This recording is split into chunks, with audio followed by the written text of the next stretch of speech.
கர்த்தர் நல்லவர். ஆமென். இந்த நாளிலும் தேவனுடைய பிள்ளைகளாக இருக்கிற நம்மளுடைய வாழ்க்கை ஸ்டைலை குறித்து தான் நான் இன்னைக்கு உங்களுக்கு விளக்கி காண்பிக்க போகிறேன்.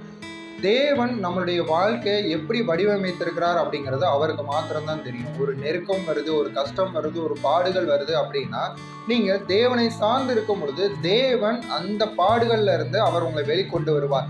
இன்னும் சொல்லப்போனா உங்க வாழ்க்கையில ஒரு சில குறைகள் இருக்குது அப்படின்னா அந்த குறைகளையும் எப்படி நிறைவா மாற்றணும், எப்படி நன்மையா மாற்றணும் அப்படிங்கிறது தேவனுக்கு மட்டும்தான் தெரியும். தேவன் கிட்ட நீங்க கேட்கும்போது தேவன் நிச்சயமாகவே அது என்ன வழி அப்படிங்கிறத உங்களுக்கு தெரிவிப்பார். நான் வேதத்துல இருந்து 2 சம்பவங்கள் எடுத்து கூறுகிறேன்.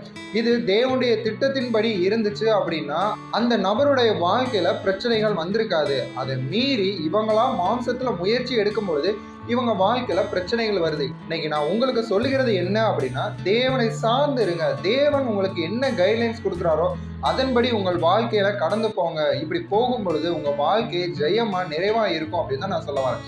சரி, நான் சம்பவத்துக்கு 2 சம்பவம் என்னன்னா, ஒன்று ஆபிரகாம், இன்னொன்று மோசே. இது மாத்திரம் தானா அப்படின்னு கேட்டால் நிறைய சம்பவங்கள் இருக்குது. ஆபிரகாம் சம்பவம் என்ன அப்படின்னா, ஆபிரகாமுக்கு குழந்தை இல்லை. இந்த இடத்துல ஒரு குறை இருக்கு. தேவன் வாக்கு பண்ணுகிறார், உனக்கு நான் ஒரு சந்ததியை உருவாக்குவேன் அப்படின்னு. ஆபிரகாம் பொறுமையா தான் இருந்தான். ஆனா ஒரு காலகட்டத்துல மாம்சீகமா முயற்சி எடுத்தாங்க. என்னன்னா, சாரால் தன்னுடைய வேலைக்காரியை சுதந்திரமா கொடுக்கும் பொழுது அவங்க மூலமா குழந்தை உண்டானது. தேவன் முதலேயே வாக்கு பண்ணிட்டாரு, ஆபிரகாமுக்கு ஈசாக்கு தான் சந்ததி அப்படின்னு. இப்போ அடிமை பெண் மூலமா இஸ்மவேல் பிறக்கிறாங்க. இந்த நேரத்துல குடும்பத்திற்குள்ள ஒரு குழப்பம் வருகிறது, ஒரு மனக்கசப்பு வருகிறது, ஒரு பிரச்சனை வருகிறது. சரி, 2வது சம்பவம் மோசே தான் இஸ்ரவேல் ஜனங்கள் எகிப்துல இருந்து விடுவித்து கொண்டு வருகிற நபர் அப்படின்னு தேவன் தெரிந்து கொண்டார். தேவன் ஒரு திட்டம் வைத்திருக்கிறார் அப்படின்னா அந்த திட்டம் நிச்சயமாகவே நிறைவேறும். கொஞ்சம் கூட பொறுமை இல்லாம மோசே மாம்சீகமா ஏப்திய வீரர்களை கொன்னு போட்டுறான். அதன் முடிவு என்ன? விடுவிக்கப்பட்டு வெளியில வர வேண்டிய இஸ்ரவேல் ஜனங்கள் மீண்டுமாக இன்னும் சில காலங்கள் அடிமைத்தனத்திலே தான் இருக்கிறாங்க. இன்னும் சொல்ல போனா மோசே அந்த தேசத்துல இருந்தே ஓடக்கூடிய நிலைமையில வருது. ஆனா இந்த 2 சம்பவத்திலே முடிவு தேவனுடைய நோக்கம் நிறைவேறுச்சு.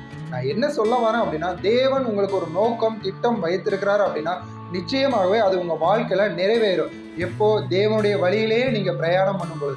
அதை தவிர்த்து நீங்க மாம்சமா முடிவெடுத்தீங்க அப்படின்னா நிச்சயமாகவே உங்க வாழ்க்கையில ஒரு சில குழப்பங்களை நீங்க சந்திக்க நேரிடும். ஆனா முடிவு தேவனுடைய திட்டமா தான் இருக்கும். இங்க நான் சொல்ல வர்றது இதுதான். நீங்க மாம்சீகமா முடிவெடுத்து எதற்காக பிரச்சனைக்குள்ளாகவும் குழப்பத்திற்குள்ளாக சிக்கிக்கொள்ளணும் அவசியமே இல்லை. தேவனை சார்ந்து தேவனுக்காக காத்துருங்க. தேவனுடைய வழியில பயணம் செய்யுங்க. உங்களுடைய மாம்சீகமா நீங்க பாதையை சூஸ் பண்ணாதீங்க. அதுல தீமை தான் இருக்கும், நன்மை இருக்காது. தேவனுடைய பாதையில தான் உங்க வாழ்க்கையில வெற்றி இருக்கு. இந்த வார்த்தையை கொண்டு கர்த்தர் உங்களை ஆசீர்வதிப்பாராக. ஆமென்.